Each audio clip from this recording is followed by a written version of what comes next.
Bismillahirrahmanirrahim. Assalamu alaikum to you all, my dear students. I hope you all are doing well and also taking interest in your studies.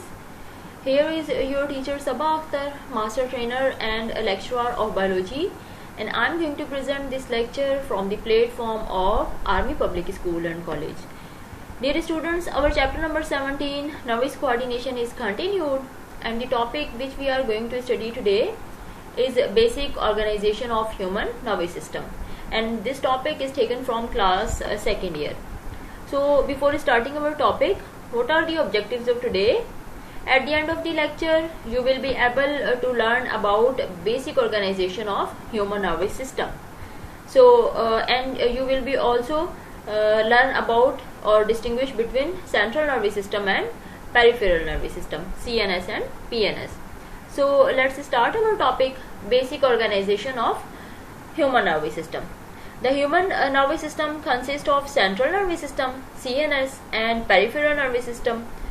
बेटा human nervous system जो है वो consist करता है central nervous system पर और peripheral nervous system पर.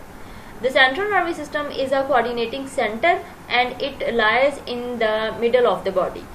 बेटा जो सेंट्रल नर्वस सिस्टम है वो एक कोऑर्डिनेटिंग सेंटर है हमारी बॉडी का, और मिड लाइन जो हमारी बॉडी की है वहां पर ये प्रेजेंट होता है. ठीक है, जिसमें ब्रेन और स्पाइनल कॉर्ड आते हैं, तो ये मिड लाइन में प्रेजेंट होता है. बॉडी की जो मिड लाइन है, जो बॉडी का मिडल पार्ट है, उसमें ये प्रेजेंट होता है. ठीक है, स्कल में ब्रेन होता है एंड देन थोरेसिक और सर्विकल, देन एब्डोमेन और बैक पेल्विक रीजन तक जो है वो वर्टिब्रल कॉलम जो है वो होती है, जिसके अंदर क्या है, स्पाइनल कॉर्ड होती है. Whereas the peripheral nervous system transmit information from receptor to central nervous system and transmit orders and commands from central nervous system to effectors. बेटा सेंट्रल नर्वस सिस्टम क्या है, कोऑर्डिनेटिंग सेंटर है जो body की mid line में होता है, और पेरिफेरल नर्वस सिस्टम क्या करता है, ये इंफॉर्मेशन को रिसेप्टर्स से सेंट्रल नर्वस सिस्टम तक पहुंचाता है, और वहां से फिर ऑर्डर्स को या जो भी स्टिमुलस है, जो भी कमांड्स हैं, उनको सेंट्रल नर्वस सिस्टम से इफेक्टर तक पहुंचाता है. ठीक है, सबसे पहले क्या करता है, सेंसरी न्यूरॉन के थ्रू जो इम्पल्स होता है, जो मैसेज होता है, उसको रिसेप्टर से सेंट्रल नर्वस सिस्टम तक भी ये लेकर जाता है, पेरिफेरल नर्वस सिस्टम.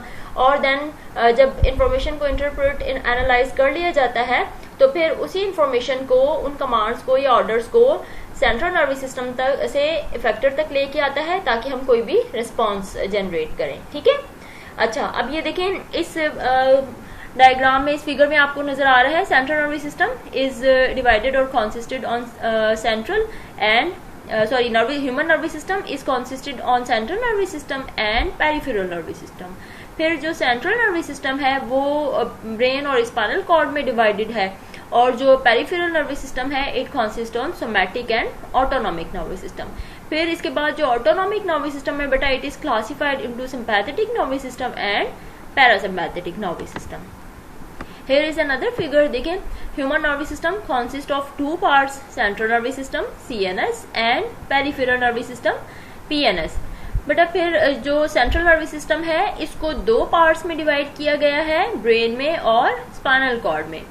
brain क्या करता है, receive and process sensory information, initiate responses, stores, memorize, generate thoughts and emotions. बेटा ब्रेन क्या करता है, सेंसरी इन्फॉर्मेशन को लेता है, और देखें ब्रेन तक जो सेंसरी इन्फॉर्मेशन है उसको पहुंचाता कौन है, उसको पहुंचाता है पेरिफेरल नर्वस सिस्टम. ठीक है, तो ब्रेन क्या करता है, सेंसरी इन्फॉर्मेशन को या इम्पल्स को या स्टिमुलस को कैच करता है, फिर वो उस इन्फॉर्मेशन को इंटरप्रेट करता है, उसको स्टोर कर लेता है अपनी मेमोरी में, इन्फॉर्मेशन को इंटरप्रेट करता है और रेस्पॉन्स जनरेट करता है. ठीक है, थॉट्स को जनरेट करता है, मेमोरीज स्टोर कर लेता है उसको, और फिर इमोशंस या थॉट्स को जनरेट करता है. ठीक है, स्पाइनल कॉर्ड क्या करती है, और बेटा जब ब्रेन इंफॉर्मेशन को कर लेता है, इंटरप्रेट कर लेता है, फिर उसके बाद यही जो इंफॉर्मेशन है ये मोटर न्यूरॉन के थ्रू इफेक्टर तक जाती हैं, और इसको कंट्रोल कौन करता है, पेरिफेरल नर्वस सिस्टम कंट्रोल करता है. ठीक है,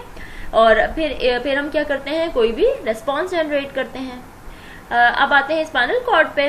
spinal cord conducts signal to and from the brain control reflex activities.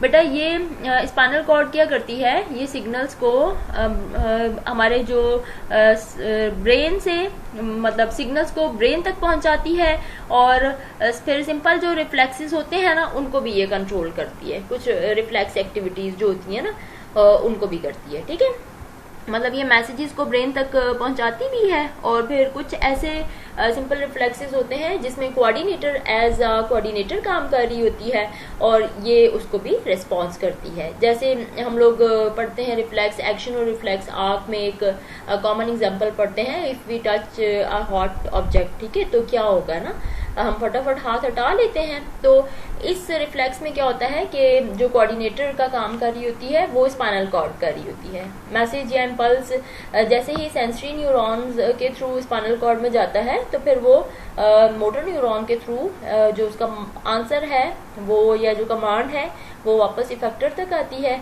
और हैंड तक आती है, और फिर हम जो है वो हैंड हटा लेते हैं उस हॉट ऑब्जेक्ट से। Fine. Now, second division of human nervous system is peripheral nervous system, PNS है, और बेटा PNS को पेरिफेरल नर्वस सिस्टम को क्लासिफाई किया गया है मोटर न्यूरॉन में और सेंसरी न्यूरॉन्स में। मोटर न्यूरॉन्स क्या करते हैं, motor neurons central nervous system to muscle and glands. Motor neurons बेटा मैसेज को सेंट्रल नर्वस सिस्टम से लेके जाते हैं मसल्स या ग्लैंड्स तक। ठीक है, सेंसरी न्यूरॉन्स क्या करते हैं, सेंसरी ऑर्गन्स से इम्पल्स को लेके जाते हैं ब्रेन तक। मतलब सेंसरी जो हमारे रिसेप्टर्स होंगे वहां से जो मैसेजेस ब्रेन तक जाते हैं, तो ये इसका काम करता है कौन, सेंसरी न्यूरॉन्स। ठीक है, सेंसरी न्यूरॉन्स जो है वो सेंसरी ऑर्गन्स से स्टिमुलस को ब्रेन तक पहुंचाते हैं, पल्स को ब्रेन तक पहुंचाते हैं। और फिर मोटर न्यूरॉन क्या करते हैं, ये जब ब्रेन इंटरप्रेट कर लेता है इंफॉर्मेशन को, तो motor neurons central nervous system से इंफॉर्मेशन को लेकर आते हैं और मसल्स या ग्लैंड्स या टारगेटेड सेल्स या टिश्यूज तक पहुंचाते हैं। Fine. And now motor neuron is classified into two systems, that is the somatic nervous system and autonomic nervous system. Somatic nervous system control voluntary movement, बेटा central nervous system जो है ये voluntary movements को control करता है जो हमारे under conscious control होती हैं। ठीक है, और ऑटोनॉमिक नर्वस सिस्टम क्या करता है, कंट्रोल इनवॉलेंट्री रेस्पॉन्सेज। बेटा ये इनवॉलेंट्री रेस्पॉन्सेज को कंट्रोल करता है जो हमारे अंडर कॉन्शियस कंट्रोल नहीं होती। ठीक है ना, वो इनवॉलेंट्री, जैसे हार्ट बीट है और रेस्पिरेशन है। ठीक है, इनको हम कंट्रोल नहीं कर सकते ना, जैसे ब्रीदिंग है, फॉर द टाइम बीइंग हम लोग थोड़ी देर के लिए कंट्रोल कर सकते हैं, लेकिन फॉर लॉन्ग टाइम हम इसको भी कंट्रोल नहीं कर सकते। तो इनवॉलेंट्री रेस्पॉन्सेज को जो कंट्रोल करता है वो है हमारे पास ऑटोनॉमिक नर्वस सिस्टम, और जो वॉलेंट्री रेस्पॉन्सेज या वॉलेंट्री मूवमेंट, जैसे हमारे स्केलेटल मसल्स, हम लोग चलते फिरते हैं और बात करते हुए हम लोग हाथ हिलाते हैं। ठीक है, तो that is the voluntary movements of skeletal muscles. तो बेटा ये जो वॉलेंट्री मूवमेंट्स होती हैं इसको सोमैटिक नर्वस सिस्टम कंट्रोल करता है, और इनवॉलेंट्री रेस्पॉन्सेज को ऑटोनॉमिक नर्वस सिस्टम कंट्रोल करता है।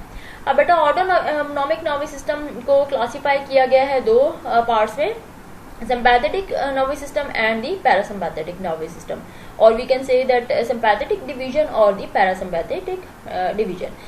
sympathetic division या sympathetic nervous system में क्या होता है, ये हमारी बॉडी को प्रिपेयर करता है फॉर द फाइट और फ्लाइट। फाइट और फ्लाइट रेस्पॉन्स जो जनरेट करते हैं हम लोग, हमारी बॉडी में जो जनरेट होता है उसको कंट्रोल करता है सिंपैथेटिक नर्वस सिस्टम। जैसे कॉमन एग्जांपल है कि आप जब भी किसी भी इमरजेंसी सिचुएशन होती है तो उसमें क्या होता है, डाइजेशन जो है हमारी इनहिबिट हो जाती है, हार्ट रेट हमारा इंक्रीज हो जाता है, तो इस सब को कंट्रोल कर रहा है सिंपैथेटिक नर्वस सिस्टम। ठीक है, और जैसे ही इमरजेंसी सिचुएशन एंड होती है तो हार्ट बीट वापस नॉर्मल हो जाती है और डाइजेशन जो है वो दोबारा से प्रोमोट हो जाती है। तो इसको कंट्रोल कौन करता है बेटा, इसको करता है पैरासिम्पैथेटिक नर्वस सिस्टम। फाइन, मतलब ये फाइट और फ्लाइट रिस्पॉन्स के लिए प्रिपेयर करता है और इमरजेंसी सिचुएशन में ये हैंडल करता है सिंपैथेटिक नर्वस सिस्टम, और जब इमरजेंसी सिचुएशन एंड हो जाती है तो पैरासिम्पैथेटिक नर्वस सिस्टम नॉर्मलाइज कर देता है सारे बॉडी फंक्शंस को। फाइन बेटा, so it was all about the basic organization of the brain, और बेटा इंशाल्लाह हम लोग अपने नेक्स्ट लेक्चर में पढ़ेंगे इसको और भी डिटेल में। ठीक है ना। उसमें हम पढ़ेंगे कि what is the architecture of brain, और उसके हम ब्रेन के सारे डिफरेंट पार्ट्स पढ़ेंगे, और उसके बाद फिर उसके फंक्शन भी पढ़ेंगे। एंड देन उसके बाद जो लेक्चर होगा उसमें हम स्पाइनल कॉर्ड की आर्किटेक्चर पढ़ लेंगे, और उसके बाद उसके फंक्शन सारे पढ़ेंगे कि स्पाइनल कॉर्ड का क्या फंक्शन है। So it was all about today's lecture. I hope you have got the concepts, but if you are feeling any confusion beta, you may ask in comment section. Take a good care of yourself and your family as well. Remember me in your prayers. Thank you. Allah Hafiz.